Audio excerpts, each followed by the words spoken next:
Bella is the technical instructional designer and community manager at Pantheon and the e-learning designers academy. She is known for her authenticity and vulnerability, and she unapologetically disrupts space to create change, which I personally appreciate and love. So I know we really want to give you as much time as possible. Please, if everyone in the audience would like to have questions and things like that, Bella, if it's okay with you, if they're something that I think will be really relevant, I'll pop them in so that we can address those and keep it engaging. Otherwise, I'm going to go ahead and hide myself and turn it over to you. Let me know if you need anything. Awesome. Thank you so much, Christine. I do want to make one quick correction, and this is probably on my part because this has been one of those weeks where I'm kind of running on fumes. I am no longer the community manager for Tim Slade's e-learning academy. So just want to throw that out there. Much love for Tim. Everything's okay, but just wanted to be transparent there.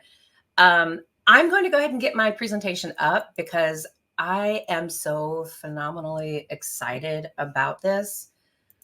And I just want to jump right into it. So, and I want to let you know also, this is going to be highly, highly, highly interactive. So get your thinking caps or, your thinking hairpins on maybe.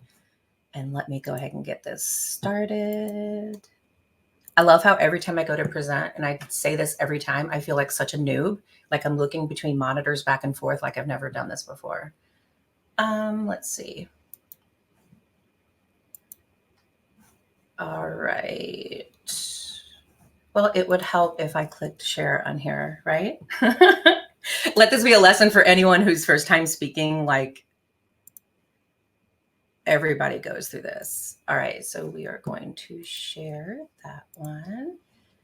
Can I get some thumbs up, some hearts, some hell yeah, if you can see? I see lots of thumbs up. Cool. Annie says, you're in good company. Love that. Erica, hell yeah. All right, awesome. I love seeing the hell yeahs come through. So what are we going to be talking about today? Setting healthy boundaries as a woman. And I loved that I titled it, No Thank You, because I hope that you will all feel really empowered by that statement after you've gone through this. Again, much appreciation to TLDC for allowing me this platform. And I'm going to go ahead and get started, friends. Okay, let me know if you're not seeing the chat on the side, right? My windows are being a little bit weird today. You're just seeing a full screen presentation? Okay, thumbs up, awesome. All right, so I'm Bela Gaytan. My pronouns are she, her. I'm fine with any that are used respectfully though. I'm the technical instructional designer at Pantheon with the ever glorious Heidi Kirby as my boss, who is here.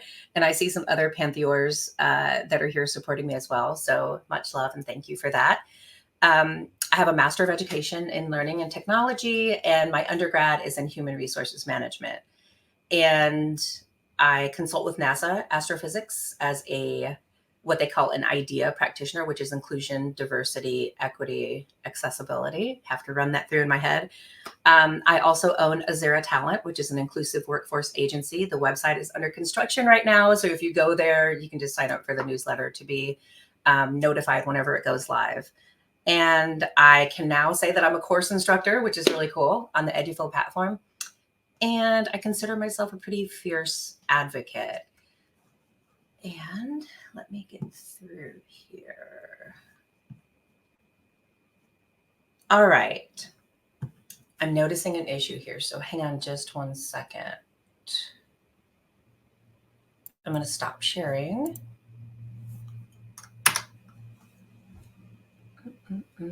Give me just a moment, my friends. While we're waiting, I'd love, while you're waiting on me, I should say, in the chat, how many of you already have boundaries that you have set and that are firm and you are able to tell others?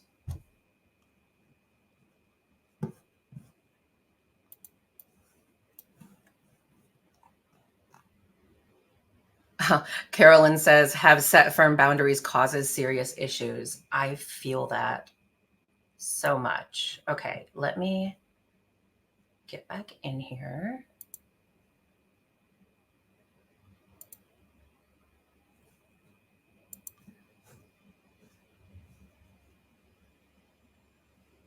I'm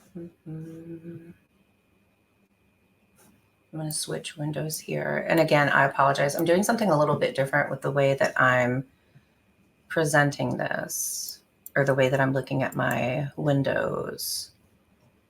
Oh, perfect. Okay, I think I've got it. Let me go back. All right, let me share now. Struggling with it. Anne says, yeah. Virginia says, have them in my head, but haven't communicated them. Okay, I think we're good now, my friends. This is so strange. Okay. Are you, nope, now you see. Oh my goodness, isn't technology amazing? All right, so we're going to, because normally I'm looking over here at your chat and I wanted to be able to look at all of you, but that is just not working out for me. So I'm just going to go back and present the normal way that I do. And my apologies for all of this.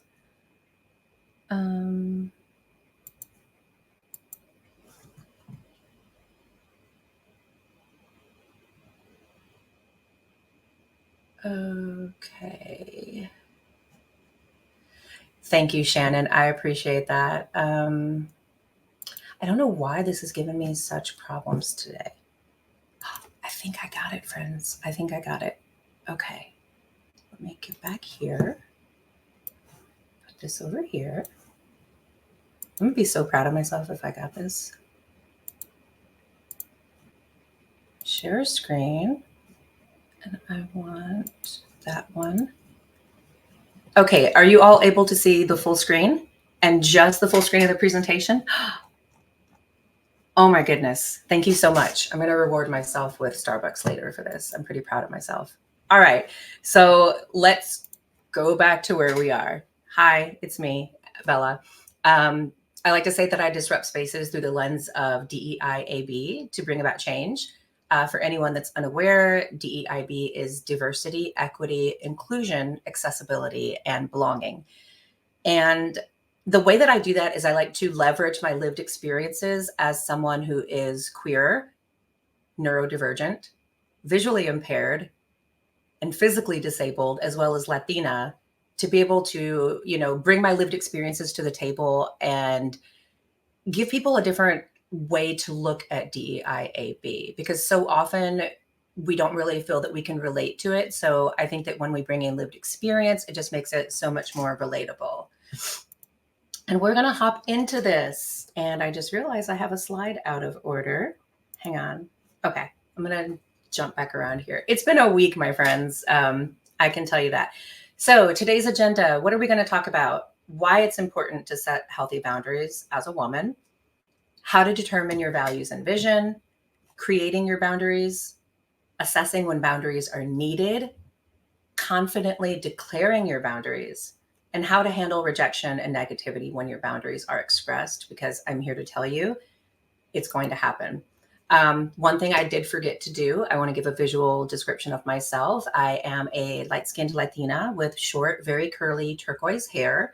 I'm wearing a hot pink asymmetrical top, orange scarf, yellow high-waisted pants that you might see. Behind me is a green wall, lots of plants, and some art.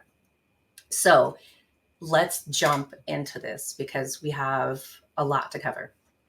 So why is it important for women to set healthy boundaries, both in your professional life and your personal life? First thing I want to mention is the patriarchy. Patriarchy often treats women differently than men when they set boundaries. We so often see when men set boundaries, very firm boundaries. Oh, he's driven, he's strong, he's confident. Man, he's a go-getter. He really knows what he wants, right? On the flip side, and I'm going to pull up chat here, how many of you, I'm seeing, Sorry, I just glanced and saw Kayleen responding to someone.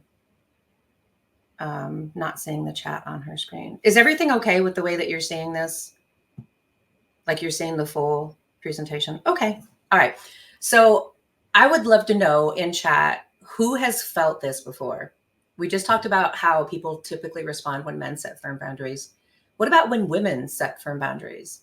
Have you ever heard of them or yourself being labeled as difficult, hard-headed, stubborn, emotional, unrealistic, whiny, pain in the ass, or worse, right? So a lot of that really boils down to patriarchy, and it's not here to say it's men's fault. Patriarchy has been going on for as long hundreds and hundreds of years. And unfortunately, we have women that buy into the patriarchy because that's how they were raised. Their mothers passed that down from them, from their mother, and so on and so forth. So it's really healthy for us to set boundaries because we do get treated differently when we set firm boundaries. Oftentimes we're socialized to put the needs of others before our own. And we're expected always to be accommodating and nurturing and understanding. So it can make it difficult for us to set boundaries, even internally, when we have set a boundary, even with family or our children or our significant others. Sometimes we may feel like we're letting them down, but it's just that this has been tattooed into our minds that we have to be the nurturers. And so another thing is setting and sticking to boundaries is empowering and can prevent others from taking advantage of you. This is a big one, and it's so important because once you start setting your boundaries, you'll find that people will stop trying to cross them. It may be a difficult path to get to that point, but eventually they have no choice but to respect them. And then finally, prioritizing your time and energy and your happiness is essential for a fulfilling and healthy life. I don't think I even need to explain that one. I think we all know the effects of stress and when our boundaries are crossed, how they affect us. And just think about how it affects your energy, how it affects your happiness, how it affects your physical, your emotional, your spiritual well-being, right? All right, so we're going to push through here. We already did the agenda. All right, values and vision. So that's going to be the first step before you start creating your boundaries. So when we're talking about values, understanding what is important to you, knowing what you stand for, and recognizing your boundaries and limits.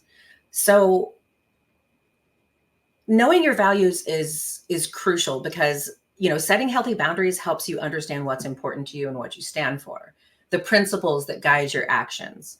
When you know your values, then you can know what are your boundaries, because you don't want people to cross over into an area where you are putting your values at risk or you're foregoing them completely. So as an example, if honesty is one of your values, then you're going to be less likely to tolerate people who are deceitful or maybe just a little bit sneaky, when they're trying to get you to cross your boundaries. You may, if privacy is important to you, you may have a boundary about how much you share about your personal life at work, or even vice versa, how much you share about your life at work when you're at home, right? So knowing those values really will help you to, be able to prioritize your energy and your time so that you can focus on the things that will matter most to you. Okay. So once you've determined what your values are, then you determine what is your vision. A lot of times when we hear vision, I think people think of woo-woo, vision board and all this other stuff. And there's nothing wrong with vision boards. They're amazing. But some people scoff at them and think, it's new age, spirituality kind of bullcrap, right? But it's really helpful for you to sit down and imagine, like, where do I want to be in 3 months? Where do I, envision myself in 6 months, in a year, in 5 years? When I retire, when do I want to retire? When do I want to start traveling the world? But creating a very clear picture of what you want and identifying your goals, your aspirations, and like, what's your purpose in life? What do you feel is your mission in life is really going to help you be able to like guide yourself in setting those boundaries. So you want to focus on the values and vision. I'm going to get a drink of coffee and check the chat. Oh my goodness, the chat is alive. I love all this that I'm seeing. Does anyone have any questions so far? I don't want to take up too much time in between here, and you'll see why. But if anybody has any questions, let's see.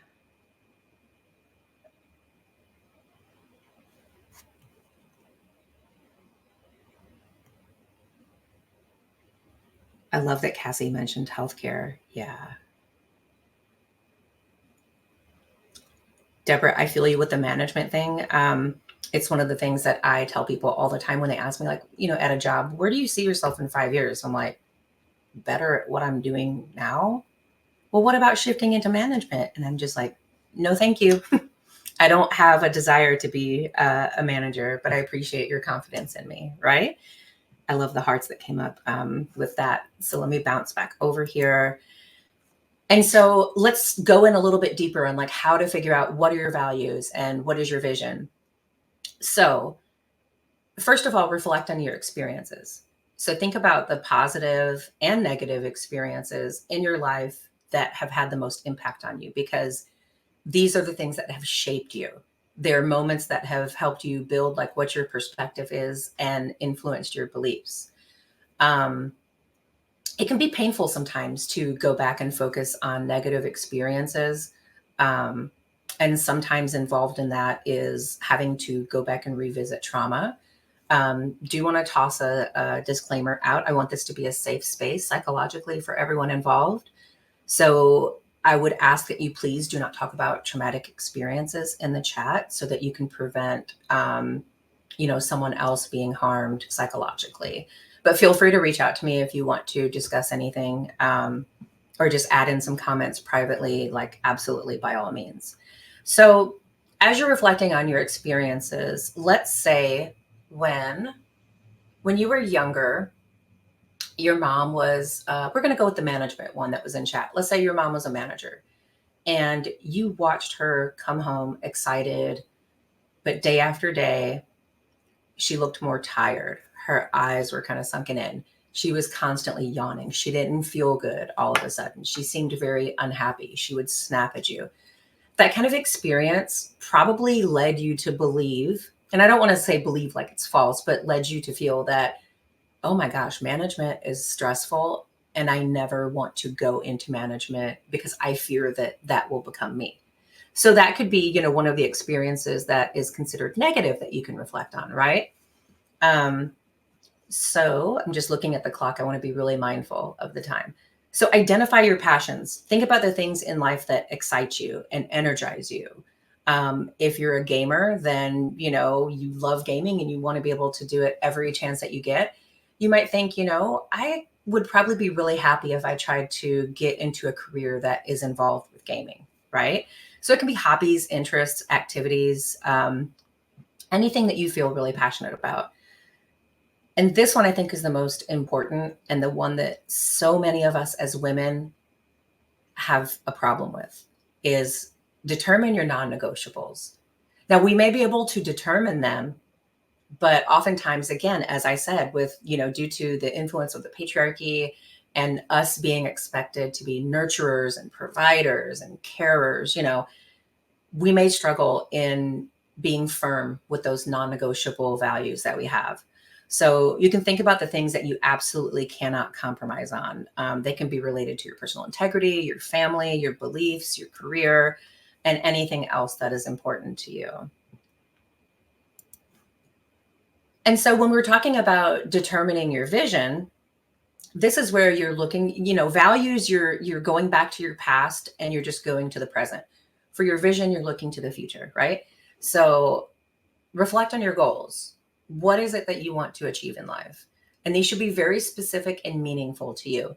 It shouldn't be like, hey, my manager, Josh, said, I would be a great, project manager. So I should probably go do that. Like, thanks, Josh. I appreciate your confidence in me, but that's not what I want to be, Make sure that they're very meaningful for you and only you, not what anyone else has tried to influence you with. Um, Visualize your ideal life.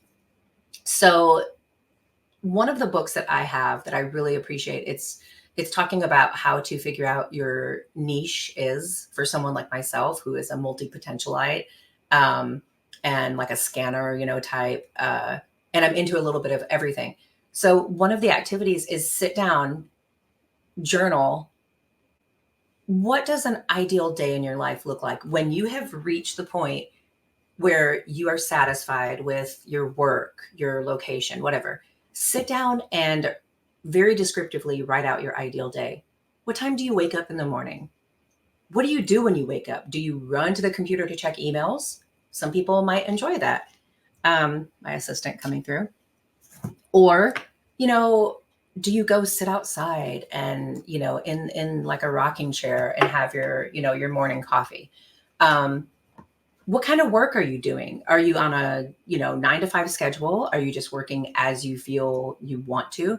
Are you traveling? Where do you live? What kind of people do you interact with daily? Really get into the very fine details of that day. And that'll be really helpful in helping you realize like how the steps that you need to make to go ahead and have your ideal life. And then finally, a mission statement. We don't often do this as individuals, and we see organizations do this, but just create a really brief and powerful statement that summarizes your purpose and your values, and it should inspire you to take action towards your vision. One thing I want to point out, knowing your values and doing these exercises to figure out what are my values and what is my vision. ChatGPT is amazing to help with this type of stuff. So if you go to ChatGPT and just say, hey, I want to determine my vision, I want to reflect on my goals, visualize my ideal life, and develop my mission statement. Please ask me questions so that I can be able to develop this. Like, please give me prompts.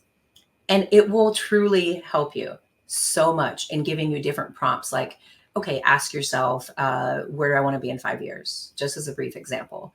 So I highly recommend using like ChatGPT or any other type of AI platform that you are using. Oh my goodness, Bella, you forgot to do this screen. Actually, no, I didn't. So this is why I said I wanted to make sure that I had plenty of time here, because we're going to build out the rest of this presentation together. I want us to collaborate on this. I will provide, guidance, and I'm not just going to sit here and let you guys build it out for me while I, play with my cat and drink my coffee. Rebecca Lurch, blame your assistant. Yeah, this is actually not her fault for once. So yeah, now I'm going to keep sharing, but I am here focusing on the chat. Toss out any ideas you have for how you can create your boundaries, considering what we've just learned, that we're going to set we're going to determine our vision and our values. So what do you think you could do to sit down and actually create your boundaries? This is not expressing them to anyone, because before we can tell anyone our boundaries, we have to figure out what the hell are our boundaries, right?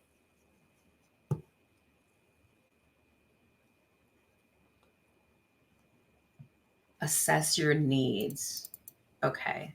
Oops. I'm trying to figure out how to get over here where I can type on it. I don't know if I can type on it actually.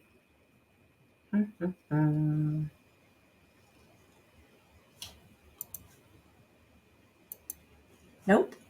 It's not going to let me type on it. Okay, friends. So what I'm going to do, we'll still continue going through this.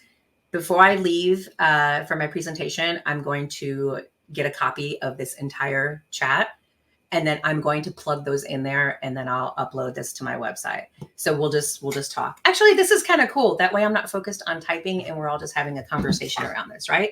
Social learning, community. So I'm going to scroll up and look at some of this stuff. And this is going pretty quickly, so bear with me if I don't I'm not able to read yours.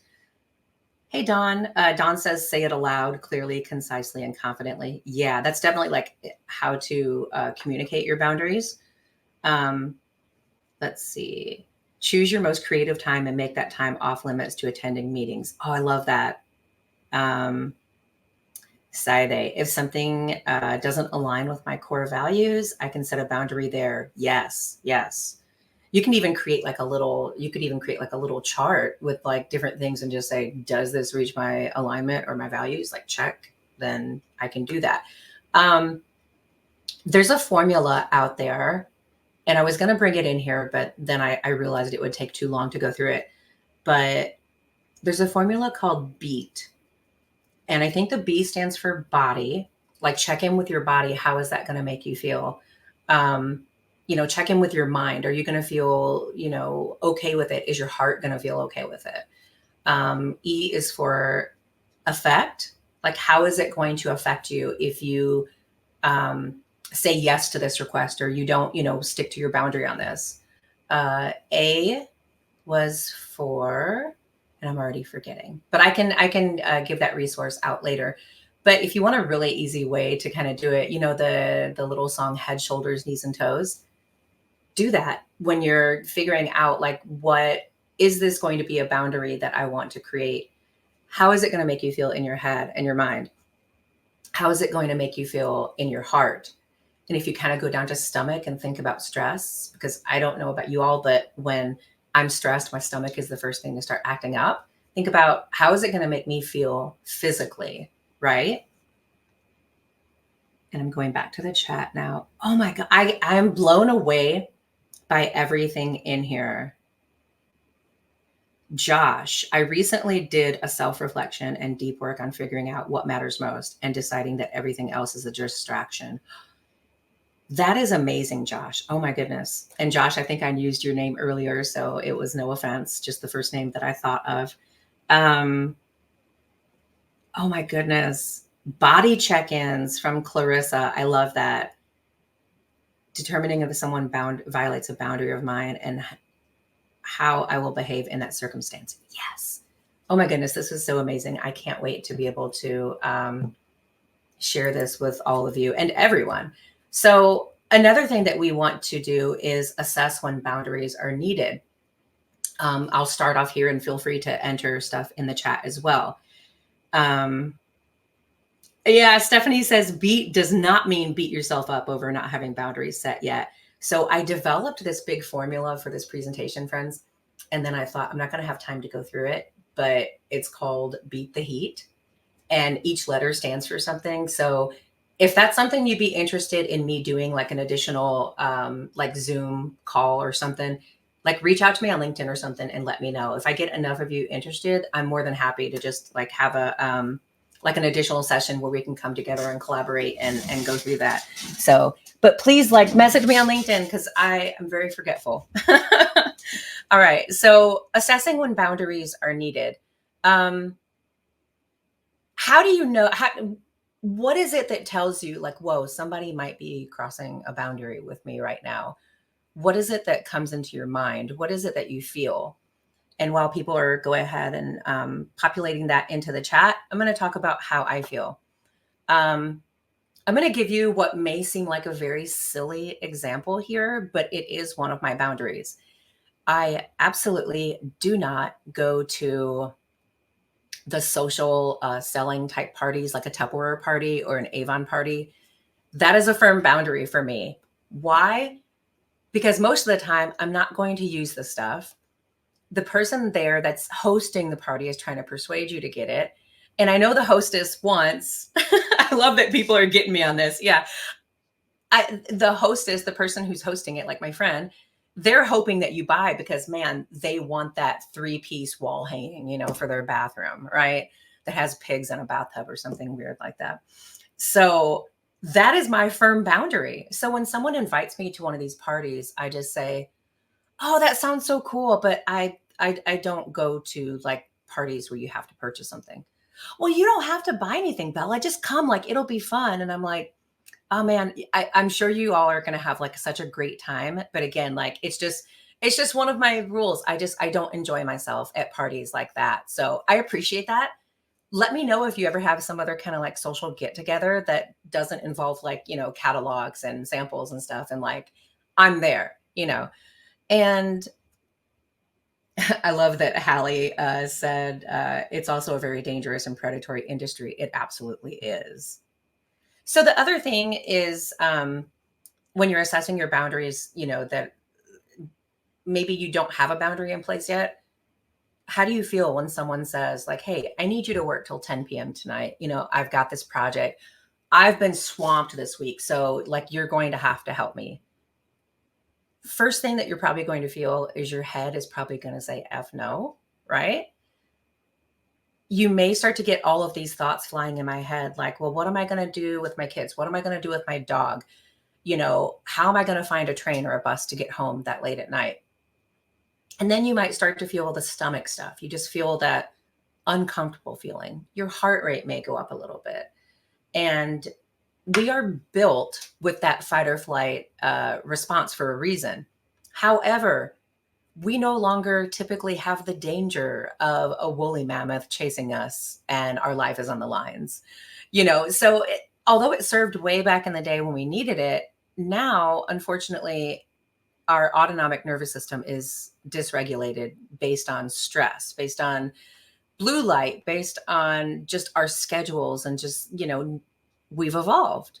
And that has evolved with us to kind of make us feel stressed out. So sometimes you don't want to trust that gut feeling, but most times you do. If you start to get that gut feeling, just stop for a moment and think, why is this making me feel this way?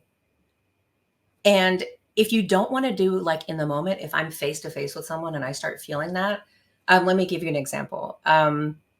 When my son and daughter were younger and I went to drop them off at school, someone said, hey, Bella, wanted to approach you because, like, we think you're amazing. We would love for you to join the PTA, which is the, for those not familiar, Parent Teacher Association, I think is what it stands for. We would love for you to join the PTA. We think you would be great. And immediately I started kind of feeling gross because that's not, I wanted nothing to do with that. And so in that case, I said, no, thank you. They were shocked. The women that were asking me this, their mouths dropped. Like, how dare she say no? And they both were just kind of like confused. And they said, excuse me, sorry. And I said, no, I appreciate your confidence in me, but that's not something I would be effective as because I'm very disorganized and I don't do well with time management. And also it's not something I would enjoy doing. They could not believe it. And I kid you not, they never treated me the same after that. They had this, I guess, bad taste in their mouth because I told them my boundary, right? But let's say that I didn't have that boundary at that time, or I didn't feel comfortable or like psychologically safe with, expressing my boundary. What you can say is just, I need some time to think about that. Let me get back with you, right? And then you can kind of go home or wherever you're at, take some time and figure out, does this align with my goals? Is this going to make me happy? Is this going to take away from what's important to me? And then you can kind of go back and just say, you know what, I thought about it and I just don't think this would be something that I would be interested in doing. But thank you, right? I'm going to take a drink of coffee and read the chat here.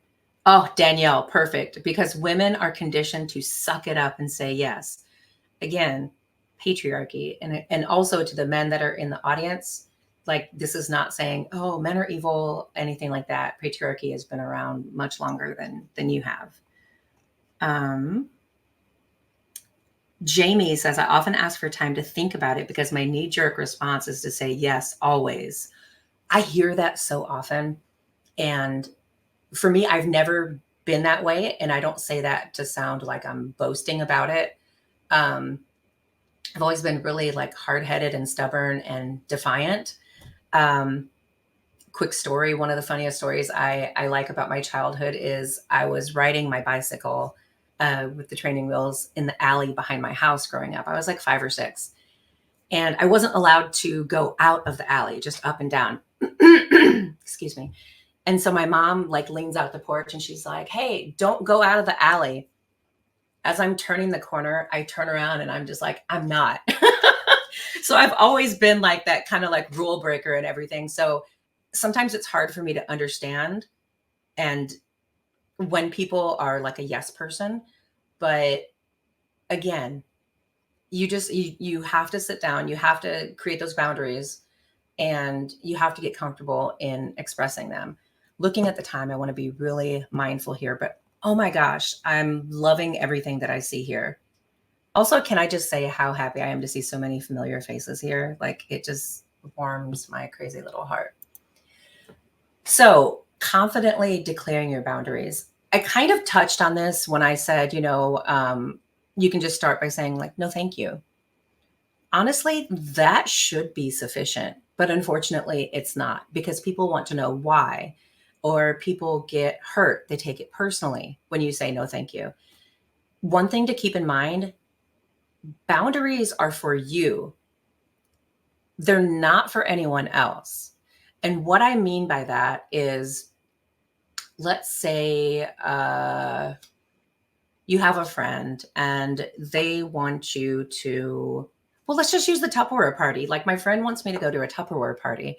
And I know I'm aging myself by saying Tupperware, but and you tell them, no, thank you. Well, you're not saying, hey, friend, I don't like you anymore. I don't care what you're doing. I don't believe in, supporting Tupperware parties. You're telling them that you personally do not want to attend this party, right? And another thing I want to point out is, from a very young age, we are conditioned to not have boundaries.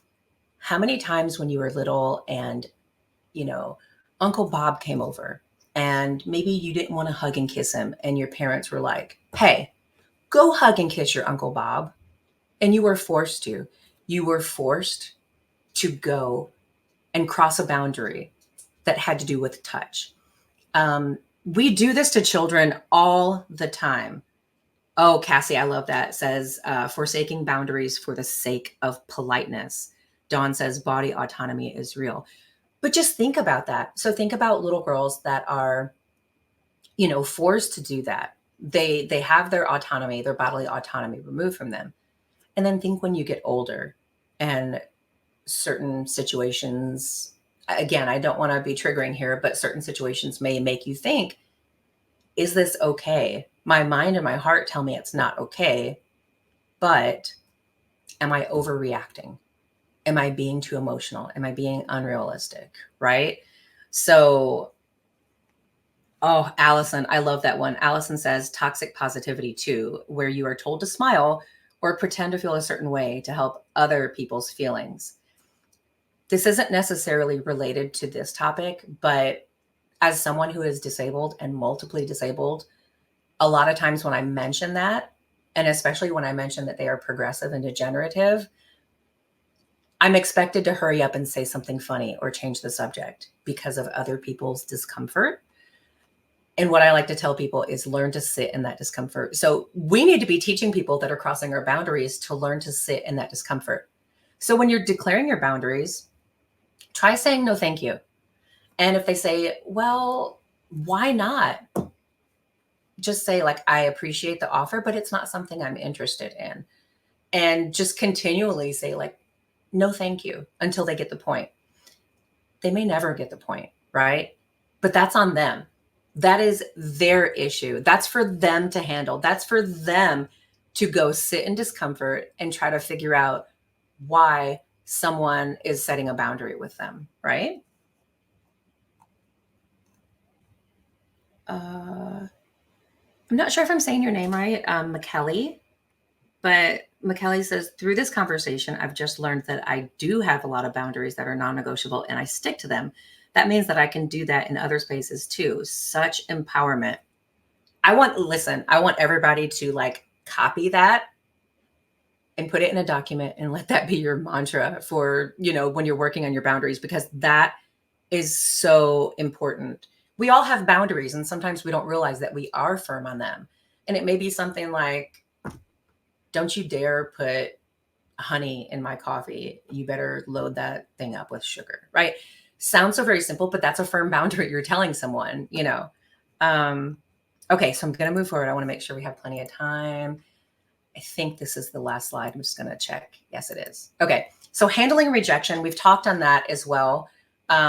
If someone gets upset, like, okay, and I know that's hard to say, and it's especially a little bit more nuanced when it's like your boss, right? Um, but at the end of the day, like they have to deal with it. And if they can't accept that, they don't respect you, they don't value you. They're not concerned with your happiness, your vision, your goals. You know, one of the things that I've done is, and this is for handling almost anything in life, I continually have conversations. I don't know if continually is the right word, maybe constantly, but I have conversations with myself. I talk to myself. When I was planning this, I walk around the house with my phone and I have it to like, you know, send my like voice to text, and I pretend that I'm giving the speech. And that's how I start to get my ideas. When I'm going to have an interview, I do the same thing. I walk around the house and I'm like, so Bella, you know, tell us why you would be a great candidate for this role. And I just walk around the house.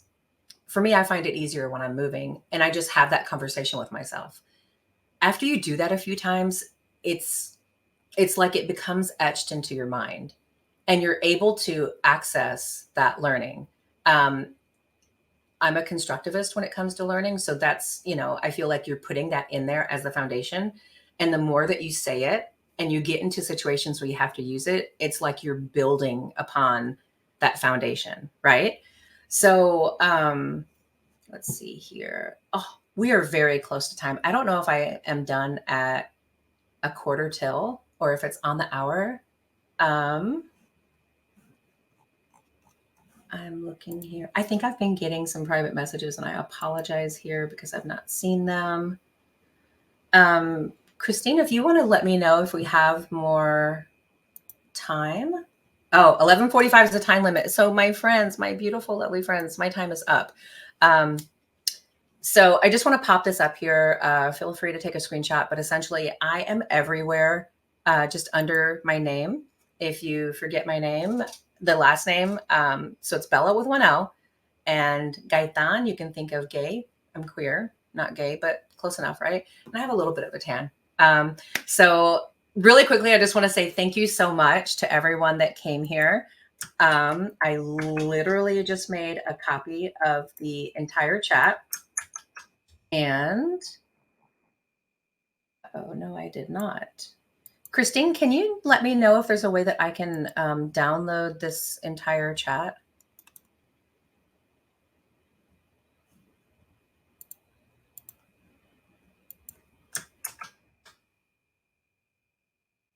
Or does anyone in here know how to download the entire chat? I just want to like copy and paste. Oh, Louise says I can get you the chat later, Bella. Okay, Yeah, awesome. we can get that. No problem.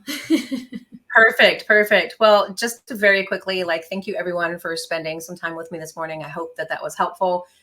Feel free to reach out to me anytime. Happy to help you talk about boundaries or anything and everything. So much love. Be a super cool human and be kind, please. Thank you. All right. Thank you, Bella. It was wonderful hearing from you. I did want to let everyone know we have a couple other sessions. I believe the mentorship is coming up next. You have a couple of minutes. Please feel free to check out some of the hosted lounge area and tables, and we'll see you in the next session. Thanks, everybody. Take care, everyone. Bye bye. Bye.